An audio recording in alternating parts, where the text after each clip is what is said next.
গ্রামের শেষ প্রান্তে এক পুরনো বটগাছের নিচে থাকত এক শাকচুন্নি। কেউ তার আসল পরিচয় জানত না, শুধু শুনত, রাতে সে ঘুরে বেড়ায়, ঝড় তুলতে পারে, আর যে তাকে দেখে সে নাকি আর ফেরে না।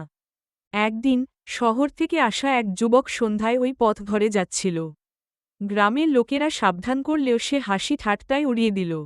গাছের নিচে পৌঁছাতেই চারদিক অন্ধকার হয়ে গেল, বাতাস থমকে গেল, আর হঠাৎই এক শীতল হাত তার কাঁধে পড়ল। যুবক ভয়ে কাঁপতে কাঁপতে পেছনে ফিরল।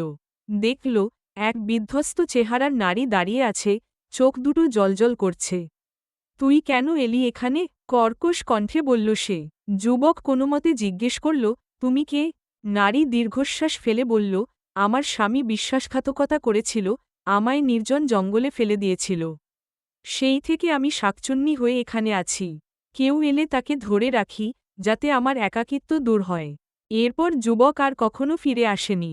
কেউ বলে সে শাকচুন্নির সঙ্গে থেকে গেছে, কেউ বলে সে চিরতরে হারিয়ে গেছে। কিন্তু আজও সন্ধ্যা নামলে বটগাছের নিচে কান পাতলে শোনা যায় চাপা কান্নার শব্দ।